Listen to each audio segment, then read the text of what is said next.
All right, good afternoon, everyone. My name is Susanne Conrad. I'm the founder of Lightyear Leadership. Today is April 13th, 2020, and I am joined by the fabulous Nancy Perry, and we're going to be doing the fifth installment in what we're calling vision blockers. And today we're going to be talking about fear.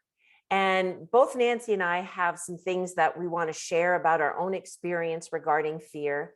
And then we'll open it up to have a conversation so that more people can have more tools to be able to overcome fear or to have it work for their higher good, So I feel like I'll go first, Nancy.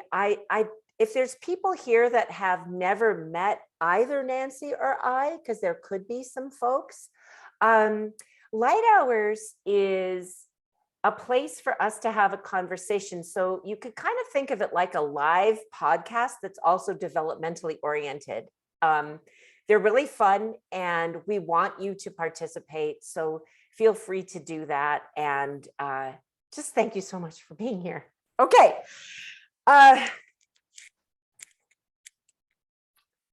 Start at the very beginning. Okay. Last week, so my husband became a Cirrus pilot, a private aviation pilot, and we have begun flying lots of places. And part of our intention and vision is to really visit many of the people and places where Lightyear exists. It's all over the world, and particularly in Canada and the US.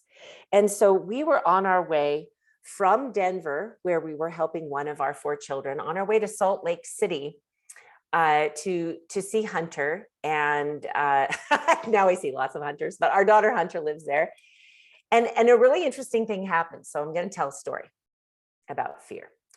So while Brett was studying to become a pilot, I didn't become a pilot also, but I quizzed him and I studied and I learned a lot about flying.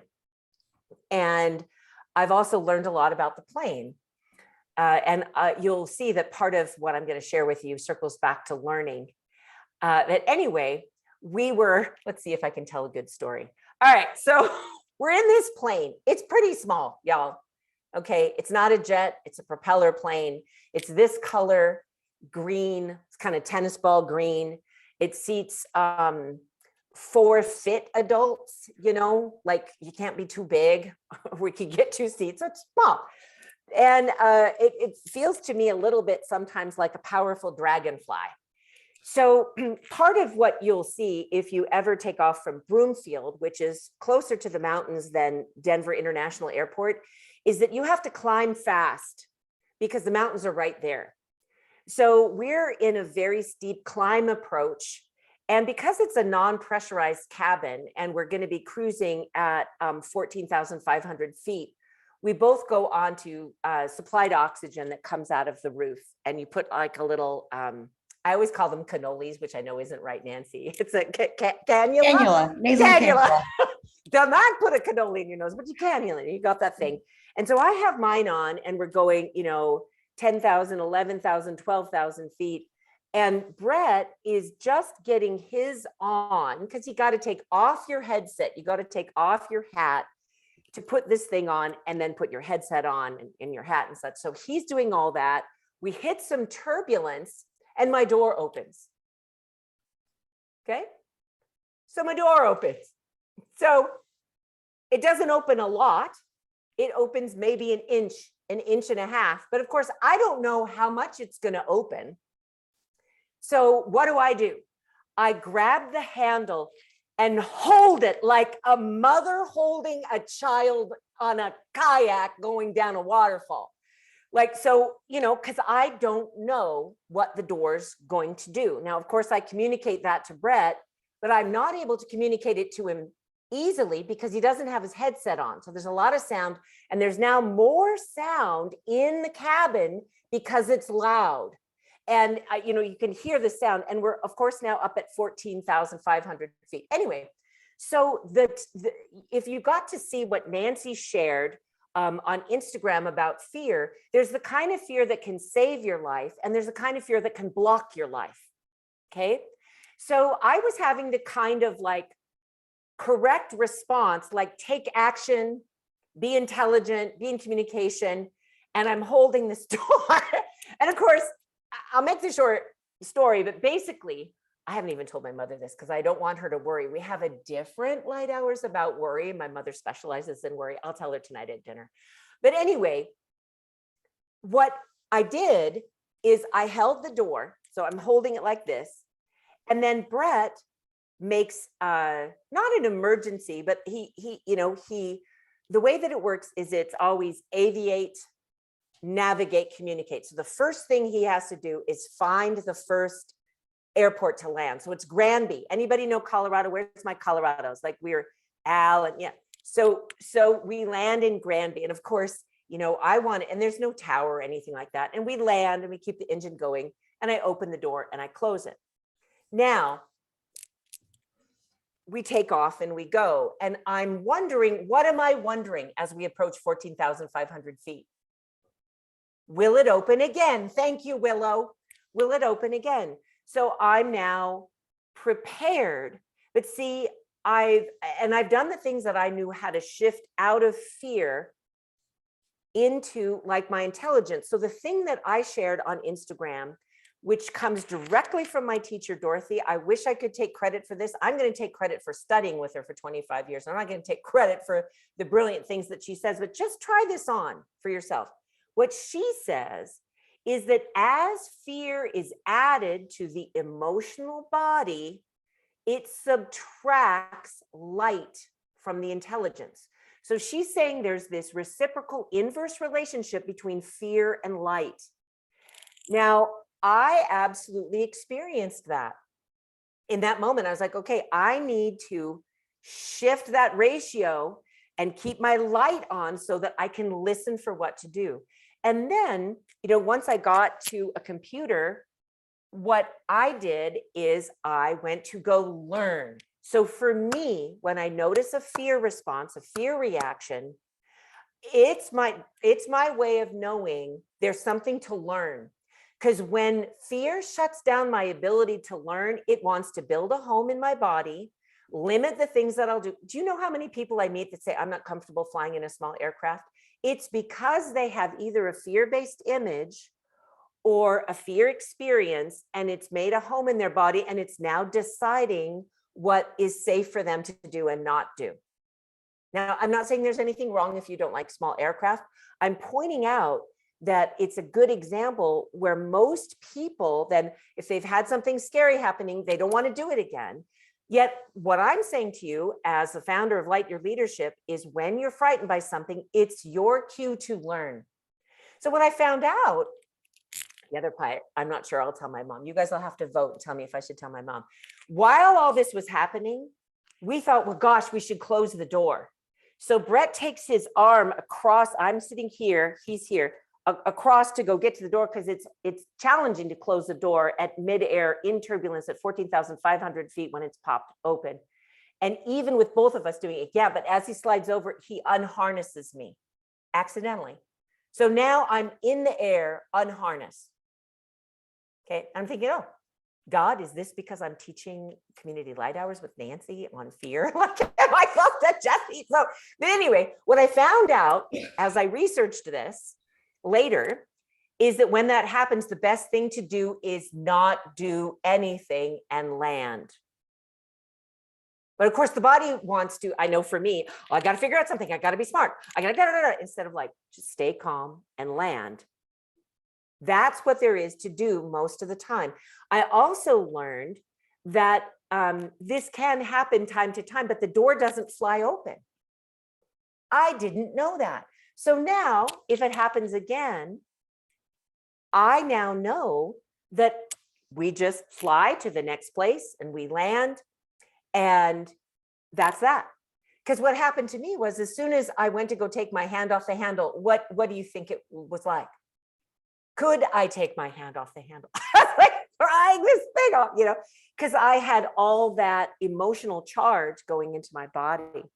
So that's the story that I wanted to share about a very real fresh bagel for me Because anytime a person has an experience where there's fear and that fear gets added to the emotional body, we want to be able to clear that through intelligence, through learning, because intelligence is our truth and light, so that we have a choice about flying again. For you, it might be about dating again. It might be about what you eat. It might be about, I don't know what it's about. But for me, it's really about restoring choice for people in every dimension of their life. And that's what we do. So now Nancy has some other cool information and experiences around fear that she can share. And then we're going to start to look at it as a community. So we're looking at it in the moment, but also here's what I want to ask you to do as homework is look at it through the lens of the vision for your life, because we're really dedicated to helping people be able to live from a future and support each other in who we're becoming. And fear can be a blocker to vision. So let's give it over to Nancy, my wonderful friend, colleague, student, and the Chief Success Officer of Lightyear and founder of Big Power Yoga. So here we go.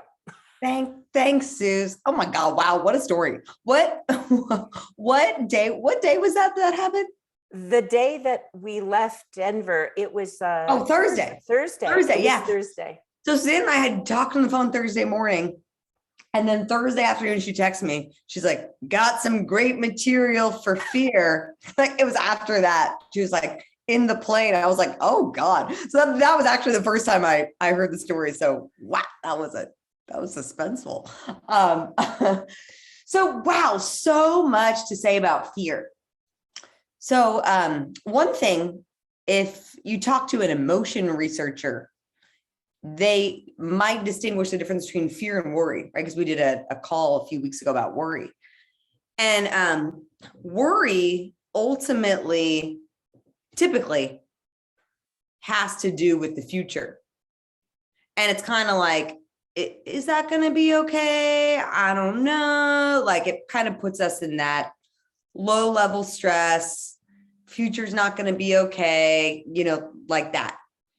And fear is an in the present moment. I am not okay. I am not going to be okay. Can you feel the difference of those two things? Yeah. So I'm not going to be okay, or I am not okay is really how fear gets you. So like Sue said, two types of fear.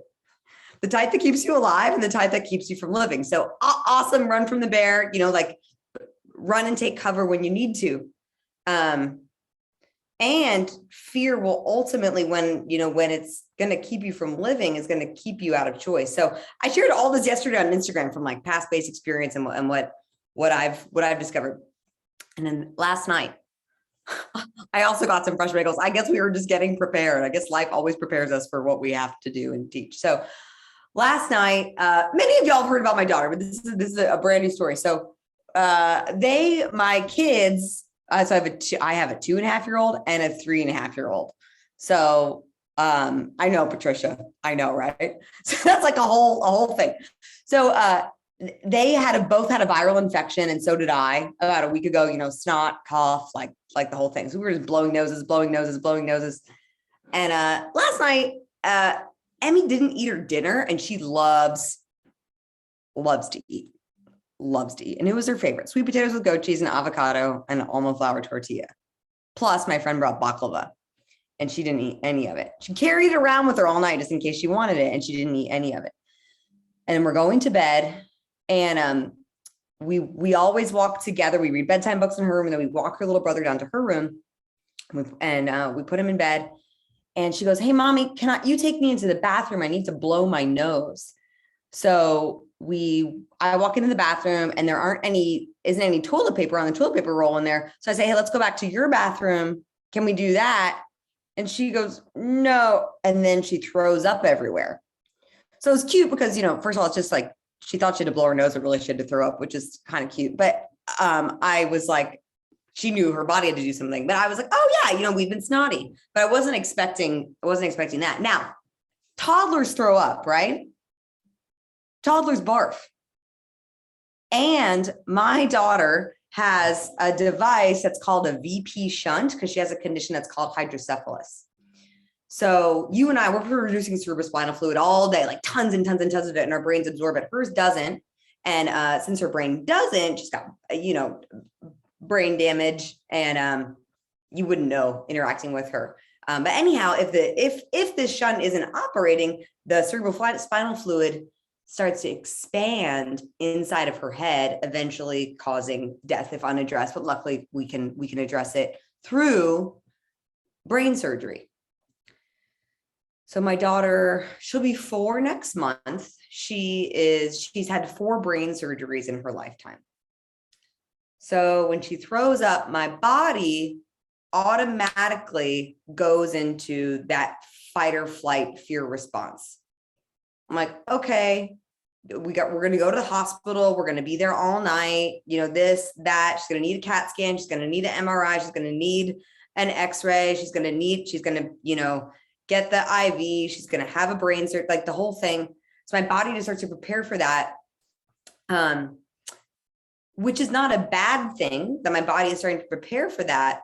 And though what I noticed, like and this all happened like this. She barfed, my head, you know, went through all the things. My body got heat, went into the fight or flight response. And it automatically, what started to happen in my mind was like, I felt this happening, y'all. I started to give up on every single one of my goals for the future. You know, in that moment, I am not okay. We are not okay. Things are not going to be okay. Like, it's not okay for me to even work and be away from her. It's not okay that I was away from her today. It's not like we're not going to be okay. She's not going to make it. So in that moment though, I was able to see it in that moment. Because what fear does, right, in the moment where it's useful, it takes over and saves your life. And then in the moment when it's not familiar, something else takes over and starts to stop you from living your life. So in that moment, not only was I like in my fight or flight, I instantly gave up on possibility for my life. Thank God for this work. I was able to just see all that happening through feeling it all happen. Right. So in that moment of intensity, powerful body sensations and powerful emotions, I was able to say, okay, no. And so Susan, I'm so glad you brought up learning. I was able to go back to what I already know and what I've already learned through this process, through being a mom of a daughter who has hydrocephalus, is okay. First of all, my strong preference is that we don't have to go to the hospital and she doesn't need brain surgery. And if we do, she's gonna be okay. It's the number, like she's already had it 4 times. She's out of the hospital within 24 hours when she's had the surgery in the past, right? So I'm already educated enough to know that while my preference is she doesn't have brain surgery, I already know what to do. So in that moment, I actually last night, for the first time, I didn't even call the pediatrician. I was with her. I know the signals. I put her to bed. She slept all night. I woke up this morning and, you know, I feel that fear response right away. Like I just kept noticing it wanted to take over and fragment me and be like, oh, I need to do other things. And so I was like, no, she's fine. She's sleeping. So I went and taught my yoga class. And when I came home, I woke her up, checked on her, and actually she's fine, right? She just has a stomach bug. So that's also the way fear works, right? I'm either going to be scared and she's going to have to do the thing I'm scared of, or I'm going to be scared and then it's not going to happen. So fear, when it's not a life-threatening thing in the moment that we actually need our bodies to take over for, it's just not useful, right? So our job is to be able to notice it and connect to something else. Now, for me, what I've discovered as an antidote to fear is, and what I've been taught from Susanne, is it's love, right? Because fear is an emotion, right? And it's a toxic one. And if we let it stay, we don't deal with it. It's not bad. Fear isn't bad. None of the vision blockers that we talked about are bad. They can be incredibly useful to notice and work with because they can give us incredibly useful information. And fear is an emotion that if we do not clear it, we'll say, it will poison us over time, kill off possibility, kill off our dreams, and really just take us over. Completely block us from our future. So love is a cool thing because love is not an emotion. Love is an emotion that we sometimes feel, and that's fun. And love is way more than an emotion. We teach that love is a choice and something that we can connect to, and is already within us and always within us. And when I can connect to love, and when we can all connect to love, that's when we can be with the powerful emotions and powerful body sensations and notice whatever our minds are doing and kind of take a step back or in and say, okay, I see all of that. And what is there for me to do now from that place of unconditional love? So love is that new place to see from that's even bigger than the emotion. We can have the emotion of fear, even the emotion of fear still in our bodies, and still choose love. So I was able to just be with my sweet daughter. She was so upset she barfed. When you're a toddler, isn't that the worst? She's like, what? And then first thing she says this morning, why did I throw up? I don't know. But anyhow. So yeah, but exactly. That's the moral of the story, Crystal Bashir's in the chat. Barfing sucks. No.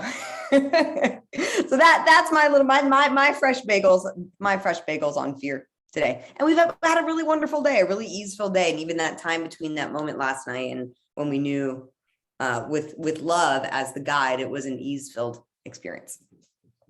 It's a really beautiful story because I can see by watching some faces here and people that I know, like it resonates, and I'm saying I need the reminders. So we could all say, oh yeah, what Susie and Nancy said is smart, and then just check the box. But I honestly need to be reminded about how fear plays into my life often. And that's why we've built a community where we can have these kind of conversations. So Nancy, how about we collaborate on a good question? The one that I'm hearing first is like, what's something that's potentially, blocking your vision or your goals that you have some fear around, that it's time for you to face and or learn something about? That could just be really practical. So what we really intend to be best in the world at is giving people practical steps to have the best life ever. And some of them are what people might call practical spirituality. So I'll just say many of our wisdom traditions will talk about how perfect love casts out fear. And I remember hearing that and thinking, well, how would I do that? That's a good idea, but how would I do that? So part of what we do here at Lightyear is help break it down so that people can find their own how, because Nancy's how is going to be different, than Sharni's and Luca's and Crystal's. But it's through our own discovery and investigation that we start to build these muscles where we can be in frightening situations, take the information that we need, learn and respond appropriately to them. Because, in the olden days, I'll just say one more thing. In my olden days, in olden Susanne, I actually was afraid of fear. Yeah. I was afraid to be afraid, to feel the feelings of being afraid. So I would numb myself. So I missed years of learning. Does anybody ever have that? I would be so afraid to be afraid. Or the person who's the thought of pain makes them afraid. They're afraid of the pain before they even have the pain, which is a different conversation. We'll do different Lighthours on that. So Nancy, can we go with that? What's something that's potentially blocking your vision and goals that you have some fear around, that it's time for you to, with us and look at together and kind of go, okay. Yeah. So this is where we can just raise your hand or your digital hand and speak up. And actually, I see someone I want to call on, which I very rarely do. But Crystal, could I call on you? Could you come on for a moment? Where'd you go? Did she just have to step out? Oh, maybe she did. She was there just a second ago. I think She when was you there called on just her, a sec. she Now was- I'm afraid. Yeah.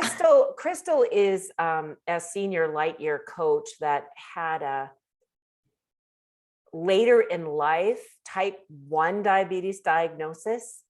And she's really taught me a lot about being with things that could be frightening and educating herself and dealing with them. So she would say smart stuff when she comes back. She might be back, Suze. Oh, wait, there she is. There's Crystal. Crystal. Hey, I'm back. Oh, hi. I started talking about you. I wanted to ask you what you see in this, just because you have so much, I feel like, really wise, direct experience.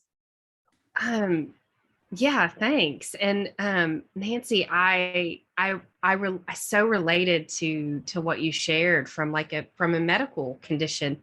And I find that oftentimes and maybe this at some point in time will be like informative for, for your kids or something.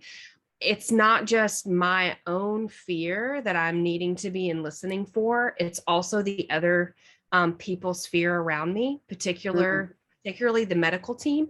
So like, I remember when I was first diagnosed and I was going to the educator classes, they were like, if you don't do this, your feet are going to fall off. And if you don't do this, you're going to go blind. And it was just like all this like, bah, bah, bah, bah. And I'm so grateful I had these tools, because I knew that while they, on the one hand, they were trying to help me, they were also literally just projecting out so much fear that I needed to have a really strong I am, you are, and shift them like, okay, thanks for sharing that with me. So what are some things that I might do to really, care for my body and care for my, and let my family know. And let's talk about the things that are going to help me, not all the things that are going to kill me. Yeah. Yeah. I mean, it's interesting because when there's these situations, a lot of times the person that's in the support role has learned that they need to blast through maybe the numbing part. And so the sensitivity of the education gets blunted. And I just feel like you have, I mean, I know you're already working on innovating education for the state of Arkansas. And then when you get that done, I'd love for you to carry on in all these other fields where, because a big part of health is education, so yeah, just thanks for being here, Crystal. It's really special for us to have you here, always. Thank you. Yeah. Yeah. So let's hear from some folks where they kind of can go, I can sense I have some fear around that. And it could be blocking me, or I have some fear for someone else, as Crystal said, like, oh, I'm afraid yeah. So who'd like to come on and share with us, and let's look at it together. And a place to look could be that reactive voice saying something like, I'm not going to be okay, or it won't be okay, or that person won't be okay if I do da da da da da. Like that. That could be an access for fear.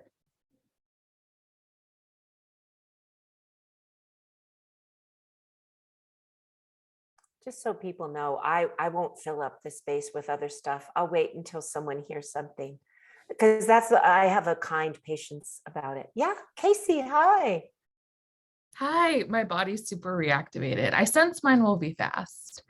I have a very specific fear, very specific image that's a fear around sending Hugh, my daughter's 13 months, sending her to preschool. Like there's a very specific situational fear. And I can tell that it's not worry. I appreciate Nancy's distinction, because it's really acute. And it's not something I think about often. It'll like pop in my brain. It's an anti-vision, and it's like a very specific one. And so I can see that it's what I'm currently doing right now is I'm overriding it. Like, I'm like, okay, she's going to preschool. Like, I'm doing the action that's not in line with the fear. And I can tell my body's like super reactivated. So it's what I can see happening is if I don't clear this fear, like every time I go to pick her up, it's going to be like, is she going to be okay? Like every, when she comes home, if something weird happens, it's like, oh, that thing came true. Like it's not actually a worry. It's like a very acute fear. It's a specific bad thing happening to you, you Yeah. mean? Oh, okay.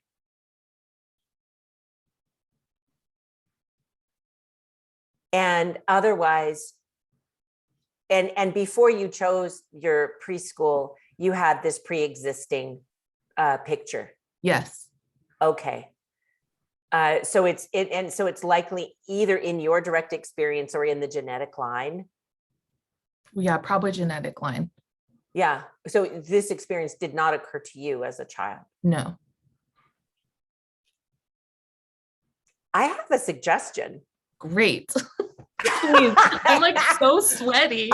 I'm open. So weirdly sweaty. Okay. I'm open to the things you see also, Nancy. But you know how Nancy said, my strong preference is that, we don't go to the hospital and that we don't need the brain surgery, and I'm okay either way. And here we go. It feels to me like this specific situational fear has generated an attachment to you. Mm-hmm. Like it's a trailer, like it's attached. And that would be the way to release it, is to be now, I don't want to force you into that, but I want you to just check and look, Casey. So yes, I've tried that. Like we're going to be okay either way. So it could be simply like a hole in the pocket. It could be something that's like needs some work around. I actually sense it isn't. I feel like it's something I can just remove. Okay, well, may I give a pronoun adjustment? Yes. It's not that we would be okay. It's that you would be okay. I would be okay. You might not be okay. You gave birth. It's a risky business. It's risky every day. You got married. It's risky every day. Something could happen to John. Something could happen to me. Things can happen. I could have died in the plane, and then you guys would be all, yeah, good thing she's been planning. No, but so I know you're starting next week, sweetheart. And I know it's that you're the only one that can actually, with yourself and your connection to this universe and this earth and creation, however you language that can actually say, like I do with Curtis, I have a preference that I pass from this planet before Curtis. And if Curtis is diving and he has a shallow water blackout, I'm okay either way. And I make that decision now because I want to live in freedom. I want to honor my son for his life. Now, Hugh's a little 13-month-old, and you've checked out the preschool. Feels good, right? Yeah. So if this one thing, this unspeakable thing that we're not talking about on the recording, but that thing, like if that were to happen, can you be okay? Yeah. Yeah. Now, I don't want that for you. Nobody wants that.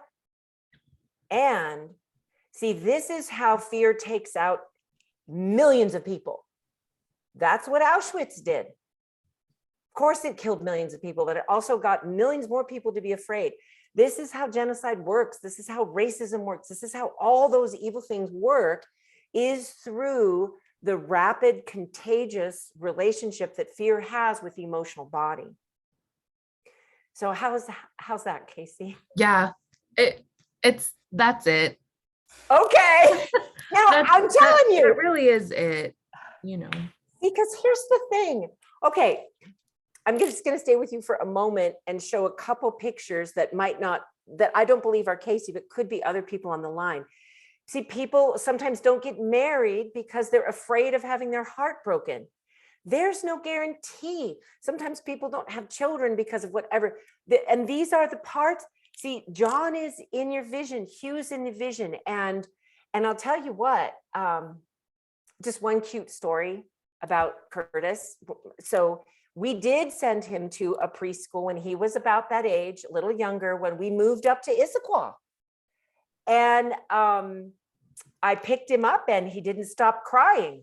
And I called my mom, Trula, and I said, Mom, what's going on? You know, she's a romper room teacher. And she said, well, babe, he can't talk, but he sure can communicate. Yeah. And I was like, okay, I'm making a change. Yeah.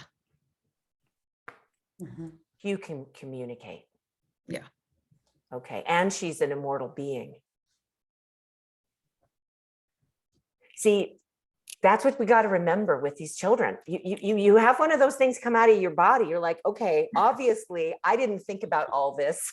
Obviously you have an infinite level of intelligence and creation that's supporting your huge life. Yeah. Okay. Thanks. I love you. Love Way you. to go first. Okay.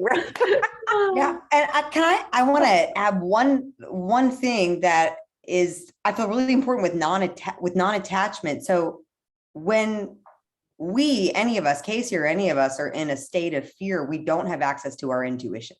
Right. So River, right, put up in here, which is a great question, is it fear or is it a knowing, like a warning sign? So when Casey's unattached, she's going to be way more able to say, oh no, I don't like the feel of this place. We're going to go somewhere else. If she's attached and in that state of fear, she's going to stay in that override space. And maybe when there is that intuitive hit, not trust it, not listen, keep overriding, be in attachment. So being unattached will guarantee heartbreak in the long run, right? Like that's yoga teaches us, and Lightyear teaches us that love is one of the is the riskiest choice there is to make, because your heart's always going to be broken. Always. And though it's also the guarantee that you're going to actually be connected to your intuition. So non-attachment actually frees us up to do the most loving thing. Thank God you're on here, Nancy, because all of the 5 things we've talked about disconnect us from being able to have our inner knowing, our listening, our vision, our goals, our wonderful life. Okay, good, boss. I love that, Nancy. Good job, Casey. Nance, why don't you call on Melanie? Because I haven't talked to her in so long. I'm so curious what she's going to say. Melanie. So yeah, I don't want to, I could take over a whole hour and a half on my own with what's going on with me. And I don't know, I missed the one on worry, and I'll go back and listen. I'm trying to distinguish between worry and fear, but I'm in a job situation where I've been entrusted with some really heavy duty, big cases. And I feel totally unexperienced to be doing this. And it's like, I feel like I've been promoted to general and from foot soldier, and I didn't have all these steps in between. And they're like, no, it's not feel like, that is actually what's happened, and you're fine and you're going to be fine. And it's like, I'm so having so much anxiety about these cases that I'm handling. And in fact, I had this nightmare the other night about, this made up case that hasn't even happened, but it happened in my dream. And I was, like there was a case and I was supposed to file it, and it's 12 months ago I was supposed to file it. And every month that I didn't file it, it was $12,000. And I'm like, oh, well, I'll just go take $144K out of my retirement to pay the firm for this fuck up that I did. It's like, I'm doing 12 times 12 in my sleep. I mean, it's just craziness. So that's one area where I'm fearful. And then there's this other area where I just met this really super guy, and he's a widower, and it scares the shit out of me, because here's somebody I'm twice divorced. And it's like, how do I deserve somebody who did it right?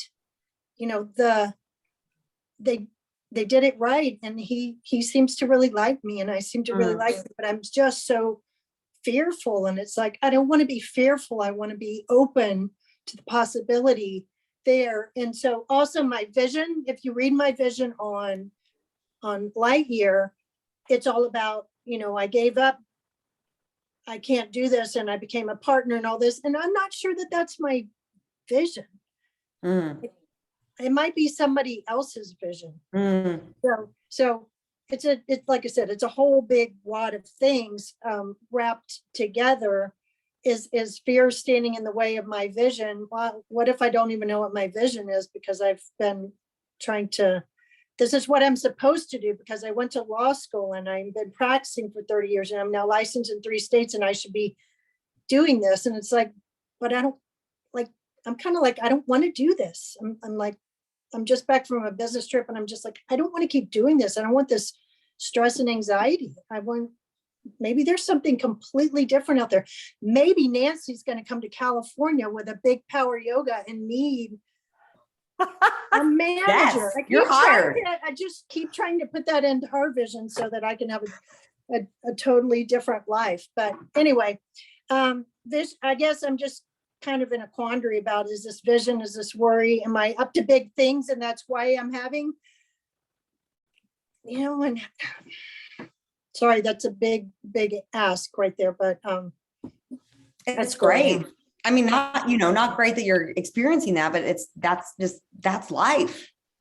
Yeah. And I can things that we're scared about, I can Go, piggyback Bianca. off of that. Yeah. So I actually just left corporate America in January because just something in my soul did not align to corporate America anymore. And I'm like, this is not what I want to do. This is not my life purpose. This is not what life's about.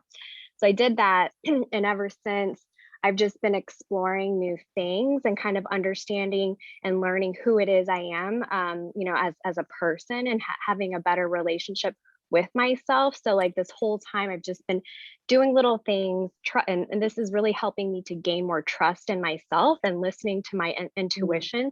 So I haven't been working this whole time. And, I start to get that feeling like, well, I still have a car payment, that feeling like, oh my gosh, do I need to get a job? But then I take a step back. I'm living at home with my parents. So I have some, a cushion, but still I just Bianca, have that. we lost you there. Oh, Did you, it doesn't look like you hit mute. Can you hear me? Oh. Yeah, we lost you just for a second. Sorry. So it might be a bad reception. Sorry about that. But so then, I have like that fear of, gosh, I have to like pay for things. I still have, but I don't have a job because I owe it to myself to kind of figure out what do I want to do. And so I've just been reminding myself that, whatever next step I take is just a step closer to where I'm supposed to be and that it's not the end all be all. So I keep telling myself like take a break, like you're too hard on yourself, it's okay, like you're exactly where you're supposed to be. And I've really been practicing like focusing in the present moment a lot more and like creating small healthy habits that ladder up to bigger habits and healthier habits. So if I'm going to eat, I'm going to make sure I appreciate what I'm eating, and having gratitude, or if I take a walk or whatnot, not be distracted. And I feel like that'll help with the fear, I guess, just like being in the present moment. Yeah, Hunter put baby steps to learn in the chat here. So it's those action can also be an antidote for fear when it's coming from that. Yeah. Correct and place. And I'm just building a good foundation today so that my future, will be what I want it to be, I guess, if that makes sense. Yeah. Yeah. May I step us back just a moment, Bianca? Because I think that'll help you. And so Nancy, let's go here to Melanie, because she showed us the exact thing that was happening to you at the toilet, where the barf was coming out and the vision was evaporating. So let's just break it down a bit, because again, like what Nancy said about Casey, Melanie isn't going to be able to be clear about whether that's her vision or not while she's in a state of fear. So why don't I let you take it from there? So she's now the general. So she's been given a big job. So Mel. She's back. Stay right with us, Bianca. Right. Yeah. And this is for, we at Lightyear, Susanne talked about practical spirituality. Like we're all about like really practical things. right? Plan to have enough money to pay your bills and, do all that kind of stuff. And also, so the first question I have for you, Mel, it sounds like you already asked for some help. I just want to go to like a really practical place first. At work, you mean? Yeah. Yeah, I have, and I have a Okay. mentor. Cool. I have a mentor, yeah, Good. and he's, Okay, good. So then going back to being okay and even better than okay, right? Whole, complete, perfect, all that. So considering that you already are okay, and no matter what, you are going to be okay. But no matter what, right? Whether you win all the cases, you quit the thing, you lose all the cases, you have to take out 144,000 imaginary dollars from your savings, right? Whether you marry this man, whether you date and break up, right? Like knowing that you are okay now and you're going to be okay either way. What do you start to see then?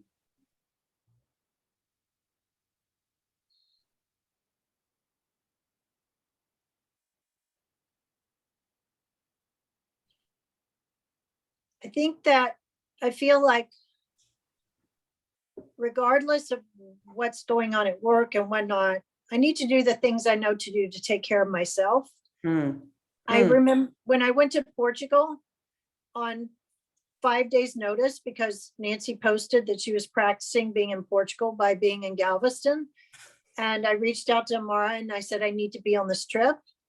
And when I got there, it's like, this is where I need to be. I need to be doing yoga with Big. I need to be getting outside and exercising. I need to give myself more balance in my life. Even if the balance sometimes is not on a daily basis, but it's well, I had an empty weekend, here I go kind of thing. So when right now, I'm exhausted from having just traveled and not slept well and things like that. So I know that I need to make the time to exercise, make the time to take care of myself, and keep doing these kind of things, because this does help me to get more clear on what do I want. I mean, I'm in 2 weeks, I turn 59. At 59 and a half, which is November 1st, I can access my retirement without any penalty. Our fiscal year is November 30, and I'm just like, let's make it through these cases to the end of the year and reassess. I might be in a position to completely walk away and just say, it's been great and it's not been great, and this is not what I want to do anymore. I don't want to kill myself for you, law firm. No, you don't.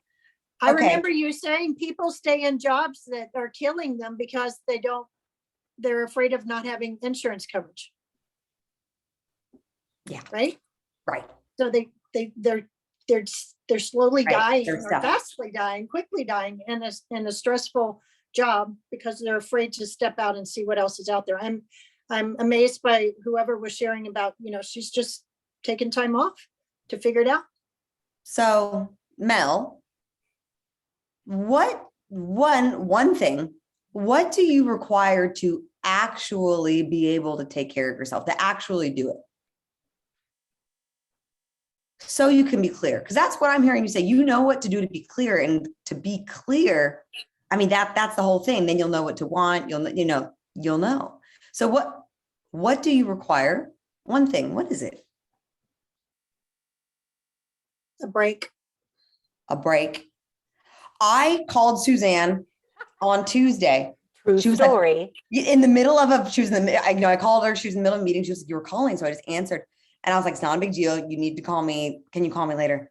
And she calls me back. She's like, what is it? I was like, I need a vacation. And I really needed that support and that permission from someone else to be like, oh, yeah, you do.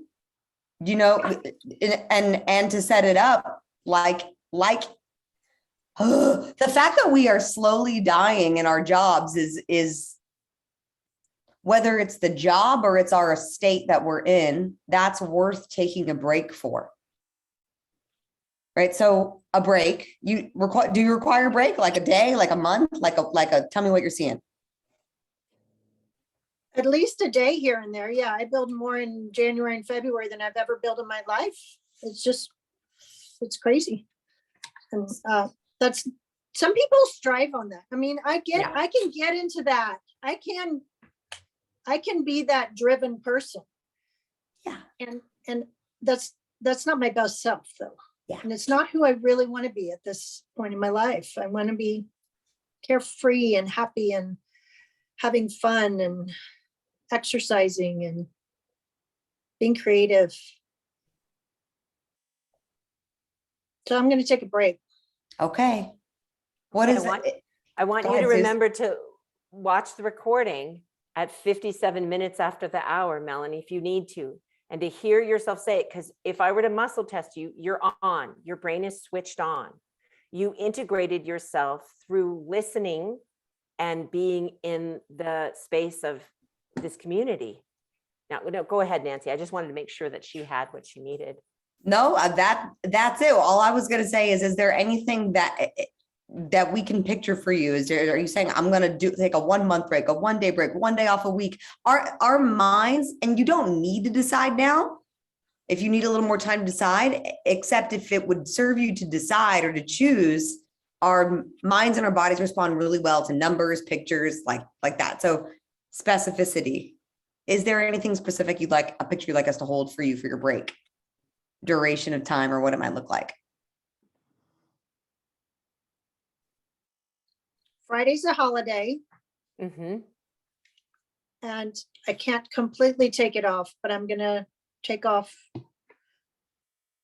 90% of it. I have one phone call that I must be on. And then I'm going to take the weekend off. Mm. And Happy Easter. Yeah, it should be. Yeah, but I've not observed any holiday yet this year. Mm. Okay, we're going to have to send her Easter eggs, Nancy. Yes, we are. Yeah. And yeah, I'm just in, and I'm going to not check my work email all weekend. Okay. I'm going to put out, not available. Yeah, people all over the world do that, Melanie. I know. Okay, so now let's just check. Are you in fear about that case that you had something going on about? No, I'm going to continue to ask for help and say, I need help. You partners brought this stuff in and then you dumped it on me. I need some help. Yeah. Simple as that. Okay. Good job, Mel. Thank you. Good job, Nancy. Good job, Mel. So let's just circle back with Bianca and see if she has what she needs. Because hers is like a little bit the opposite. It's like the other parenthesis of like you're in a break. And now, do you have vision and goals? Do you know when you're going to be attracting in your next role? Are you establishing a by when to be earning money? All those kinds of things. Yeah. And I'm in the midst of doing that right now. But yeah, like for me, my break needed to be, I need to quit because I wasn't creating the time to explore myself and really understand who it is that I am and like start to strip away all that conditioning and all those layers. Like I needed to step completely away. And I just needed some alone time just to figure things out. So that's where I'm at. That's beautiful. That's beautiful. Thank you. Yeah. Yeah. Because what will have a person not have fear about paying for their car, whatever practical thing there is to know that they're out to do it, and you'll find your way and you'll find a new way. And you may, as Nancy said, even want a specific by when, I'll find a way by this time. And for sure. It's like, I feel lost, but I'm lost in the right direction, if that makes sense. You're being a good wanderer. Yeah. Okay. Yes. Thank you for sharing. And now I'm going to call on the person who showed up the most somehow on this Zoom call, as this is the actual real Hunter Conrad. There are many of you that entered as Hunter Conrad for some Sorry, everybody. curious reason. I realized the link I sent was like the one I got to my email. I didn't realize that everyone would come on as me, so I apologize. I seem very prolific in the chat, but it's not all me. Anyway, what I wanted to say about this too, and I think the fear I'm experiencing right now, or that I've also kind of moved through, is the fear of like in the moment, and how I'm distinguishing fear and worry is like fear is this in the moment thing that stops you immediately, whereas worry can kind of delay you or take you in these things, where fear is like something that can actually stop you from taking the next step. And as I was listening to Melanie share too with these big cases, and it sounds like this is a little bit of a different case for her, but what it could be too is like when we have something really big in front of us or a big change, it's almost like the fear of starting that thing, or the fear of failing about that thing, or the fear of actually succeeding in that thing, that we don't take the step to do it. So there's also a fear where it's like the fear that blocks you from doing the big things in your life you are really supposed to be doing. And so for me, I think where I've been experiencing it is like, I know that there's a change I need to make in the focus of my work, who I'm working with, what issues or solutions I'm working on, in like going back to sustainability and public health eventually, what I studied in school. But there's like a fear that you can't have that success. So I see that too, where it's like and it's in that moment where you're about to take a step to do that next thing to get there, and the fear stops you from doing that next thing. So I'm just here to share that. And sometimes the mountain is meant to be climbed, even though it's hard and challenging. Like it's something that you are supposed to do, and misreading that fear can stop you from doing the thing you're supposed to do, even if it is challenging. But yeah, I just felt like sharing that because I think that's the other kind of manifestation of fear I've been experiencing. That's great. Thanks, Hunter. Thanks, Hunter. Yeah. I love that. That's why Nancy named her studio the way that they did, because it's about helping people have a big life and start the big things. And let's call.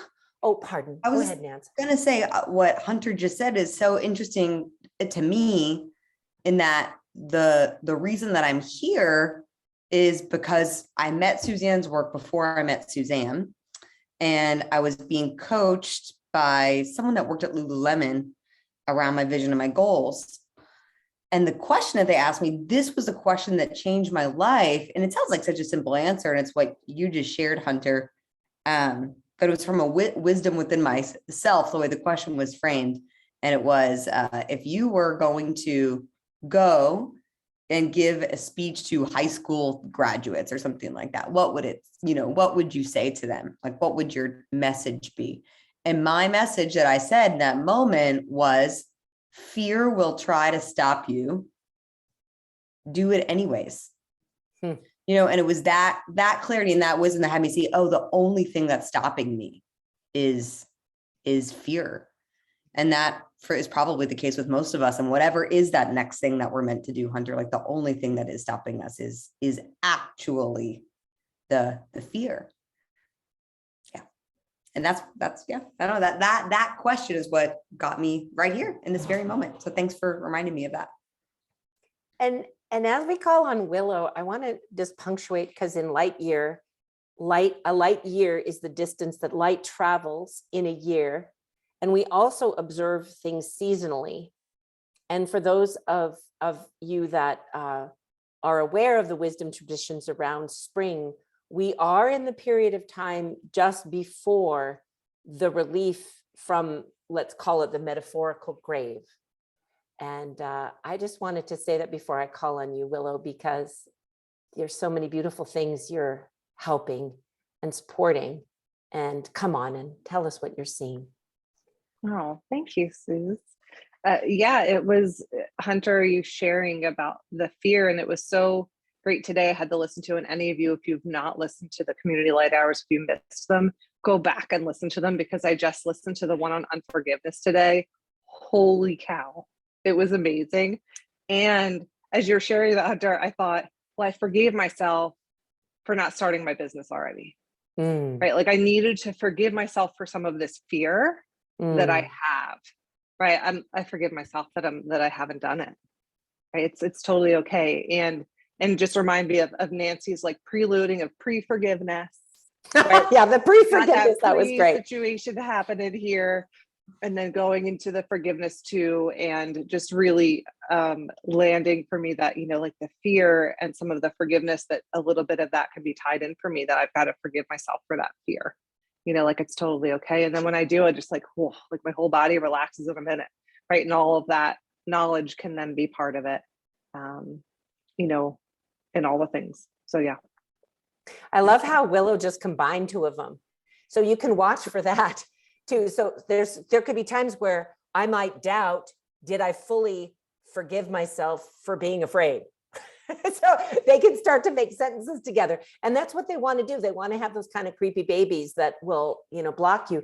So that's why we want to keep having tools, so that when one arises, we don't have to demonize it. We can sense it. We can be with it. We can make the shift, and we can begin again and begin again unblocked. Because aren't you glad that Nancy can be with Emmy and enjoy her and take her to the hospital if she needs to, and that I can get back in the plane? See, so whatever that is for you, that's what we want for you at Lightyear, is to get into your plane, get into your life 100%, and be able to live it fully without hesitation or holding back. It's your great big life. And your mother's. And I've been, the other thing we do, folks, is we love each other. Like, I'm just going to split off into a slightly different topic for a moment. Just stay right there with me, Willow, because you're really presencing it. In the future that I see for our community, I want us to have ways to celebrate all the rights, RITESs, like when someone becomes pregnant, when someone becomes engaged, when someone marries, when they divorce, when they move, when a loved one passes away, when we graduate, when we start a business. You can hear all the different things. And there's a way, at least in North American culture, where the speed with which we live, which I have no problem with the speed, because the lighter you get, the faster you can go, and you could become more like light. It's that they all want to be seen and celebrated. And I just really celebrate you, Willow, in how you hold so many people, and the balance and integration and courage it's taking for you to have your business and to continue to live the business of life and be the daughter and be the mother and to be the wife. I just want you to know I see you. Thank you, Susanne. And in you sharing that, and I know like a deeper place to share is my mom is in hospice currently.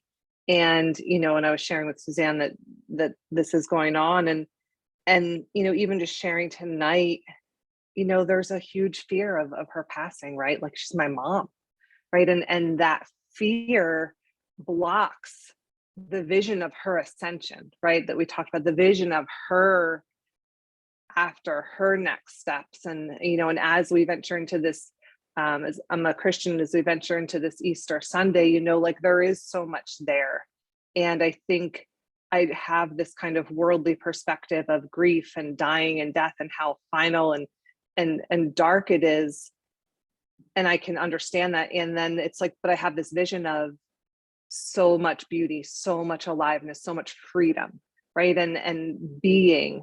And when I play in that space, right? And when I have that vision, I'm so much more open, and I know that she's always with me, right? Like I don't have that I've lost her. And so so yeah, like seeing that, you know, that fear is one of those pieces that wants to kind of sneak in.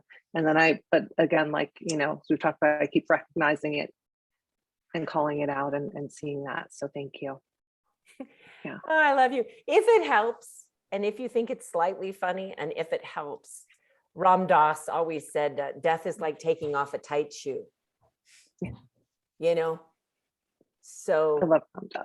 Yeah. I love Ram Dass. He did it right. He did it right. So thanks, Willow, you know, and keep in touch, because it's a big thing. See, she's only gonna have the passage of her mother once. Casey's only gonna have the introduction of her daughter to her preschool once. Melanie is only going to be dealing with this one, you know, Herculean case once. This is her breakthrough case, whatever she chooses to do with it. You see, so that's why in community we just can something. I don't know who's got the word. What is happening? Who's got the word? Who's got the word to seal today and these 5 sessions? What are we doing? Let me know. I just know I'm supposed to do it. Ascending. I guess so. Like we're lifting up, you know, at like the little birds and the plants, you know, and we lift each other up. Yeah. Thank you. Well, that's what we have. And then what we do with the balance of our time is really let members share what their experiences have been. Nancy and I let people know the different spectrums of ways that people can participate in Lightyear, all the way from being a monthly member where you can do workshops and you can be part of Lighthours, which is something that we do now twice a week. And those are recorded and available, all the way to people that have done a year-long coach training process, which we've now got in modular courses. And the other cool thing that we're doing that I want to make sure everybody knows, because everybody's invited, Nancy's opening up her Houston studio to do 3 in-person events. There'll be one program that is all about learning how to de-stress the timelines of your life, everything from reading to writing. That's called the Gems of Excellence one that will happen in June. Then there's going to be a large summit for people that are studying with us, but also your friends and family. That will be a personal power and wholeness intensive. We don't call it a retreat because it's a little intense.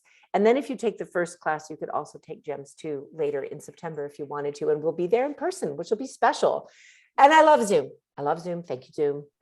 I just know that some of you want to get squished and do a little yoga, walk to Whole Foods and get a fish taco. I don't know, you know. Yeah, Patricia, you want to go get a taco? Yeah, come on. I want to go get a taco. I'm vegetarian. Now, I wanted to ask, on June the 4th, I'm not going to be in Houston. I'm going to be at Snow Basin because I'm going to be doing a 12-hour hike. I'm preparing for 29029 Everesting. And Woohoo! yeah, so I won't be here, but if there's an opportunity when you're going to do another one in Houston, I'm definitely would like to participate in person. And I haven't participated, but a lot of what has been said echoes very much with me. I have a lot of fears, and as I'm working through preparing for the hike, for the 36-hour hike in September, it's going to be the one I'm doing is going to be in Whistler, and yeah, so we have to do 8 ascents to reach the 29,029. And I've had a lot of fears of getting injured, and also going through a lot of life changes after 24 years of marriage, getting a divorce. And so there's been a lot of fear of dealing with finances, with physical, and so thing that has been said it has resonated with me in one way or another. And I just wanted to share that it's like I think was it Melanie that said, or Bianca, I can't remember who it was, or Willow that said it's the fear is just in the moment, and then it's kind of like you overcome it. But I had a lot at the beginning of what I am living through at this point. I had a lot of worry, and I've left the worry behind, and I'm living little pieces of fear and overcoming when, well, if it happens, it happens. If it doesn't happen, it happens, and I'm still going to be okay. So a lot of that in different ways relates to my recent, well, old, but especially my last 3 years of life experience. So I just want to tell everybody I appreciate this, and I thank Jenny Noonan connected. Oh, Jenny Noonan. Oh, you're Jenny's Patricia. Awesome. Yeah, It's so I'm good Jenny's to meet you. Patricia, yes. Awesome. Yeah, she's my coach. So I'm forever grateful. Well, you know, Patricia, one of the things we talk about, and maybe it goes along with Ascension, but it's just real basic in ways, is being in the front row of people's lives.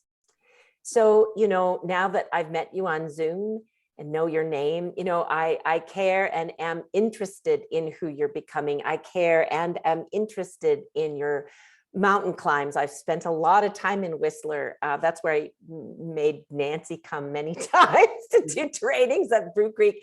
And I care about the graceful unzipping of yourself and your husband, and that both of you have a whole new life together.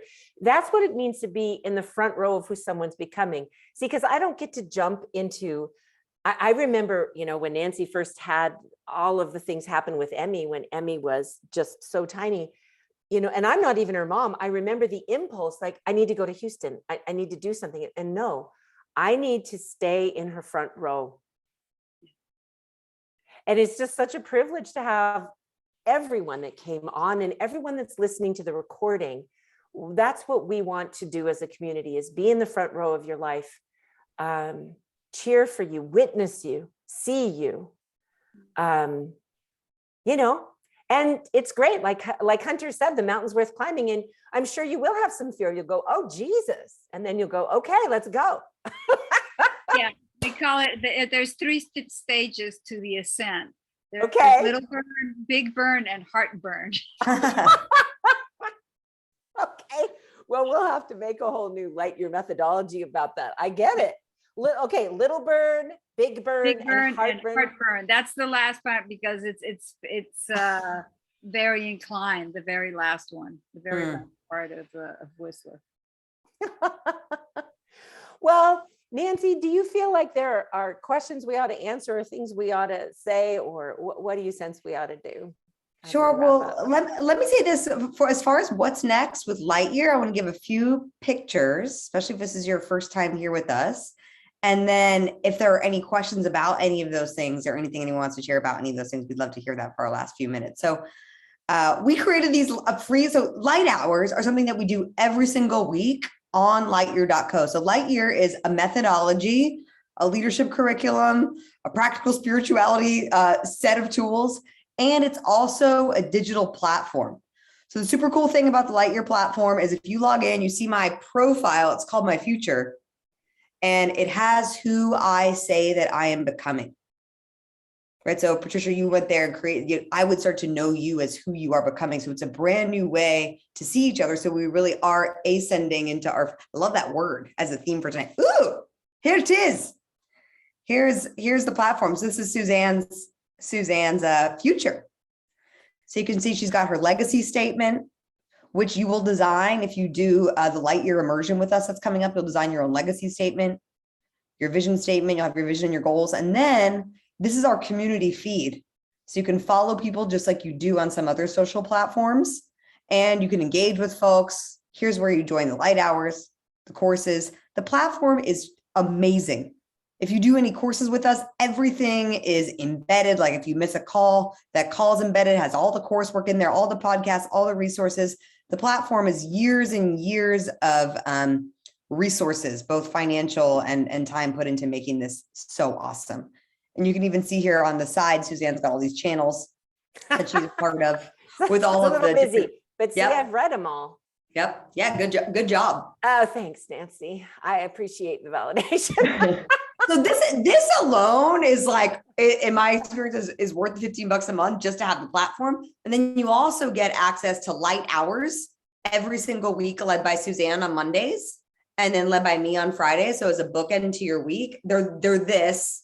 Each week we have a different focus, and each month we have a different focus for the year. And if you're not there, those recordings get delivered directly to your inbox by the real Hunter Conrad. And then you also have the opportunity throughout the week to participate in free goal coaching office hours with our Lightyear coaches who are leading those. So, and then there's workshops that are, anywhere between $20 and $40. There's just so many ways to engage with, most importantly, yourself, and then also the community. So that's step one, is be a member. The next opportunity is to participate in one of these modules that we've got coming up for Lightyear Coach Training.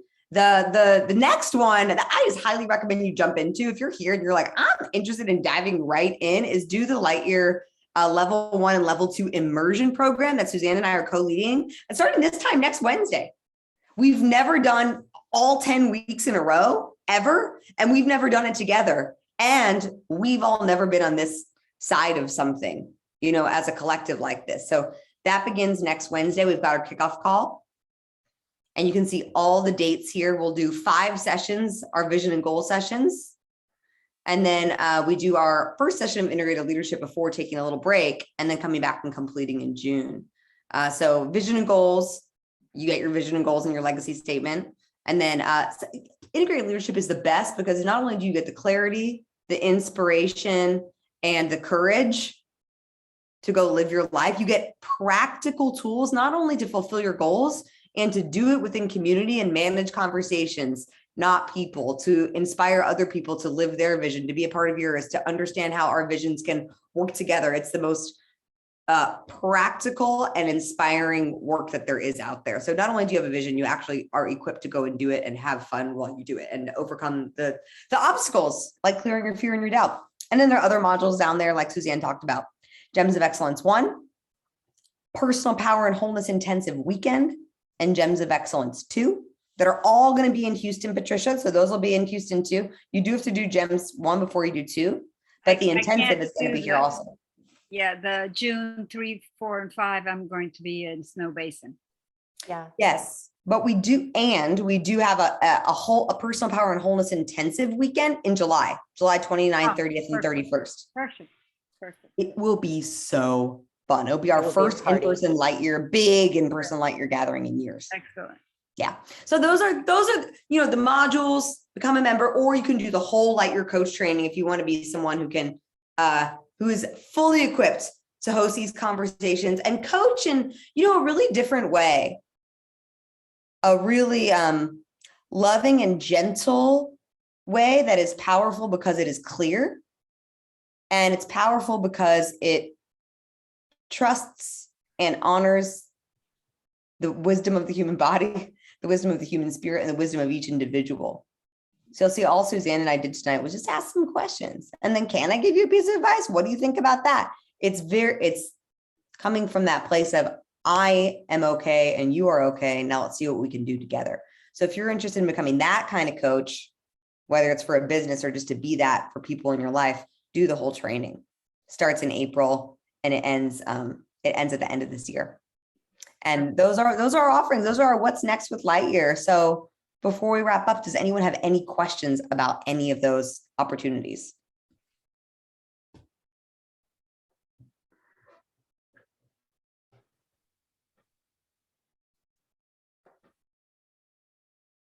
Casey, is there anything you're seeing that we're missing that we didn't share? Super thorough. I loved the screen sharing. Thanks for doing that, Suzanne. It's good to see Lightyear.co. Yes. And in the follow-up email we'll send with this recording, we'll have a link. If anyone wants to book a discovery call, just to chat with a team member, talk about like what next step would be in best support of you and your vision and goals, you're welcome to do that. We love chatting and we're really efficient. We can do a great chat in 20 minutes. So that link will be headed to your inbox tomorrow. Yeah, you get a human being, not an algorithm. I chatted with Casper Mattresses today. I didn't get anybody like Casey. I don't work for Casper Mattresses. No, I know, but I could. You know how it's just like we're working to keep the future human. Also, all right, team. Not sponsored by Casper. Just since we're going to be on YouTube. Oh, sorry. Oh, pardon me, Casper. Delete. Take 2. A mattress company. All right, you guys. Hopefully we'll see you around, and Nancy and I'll let you know when we do another series. We'll probably do another series. It's pretty fun. It was really great to get to co-lead with you, Nancy. I admire you so much. So proud. Back at you, Suze. Thanks for being my teacher. Yeah, I thought you'd like me screen sharing. It's kind of good. All right. Take care, everybody. Let's all come off mute and say good night. Go have a super evening. Take care. Night, everyone. Thank you. Bye. Bye. Darnie.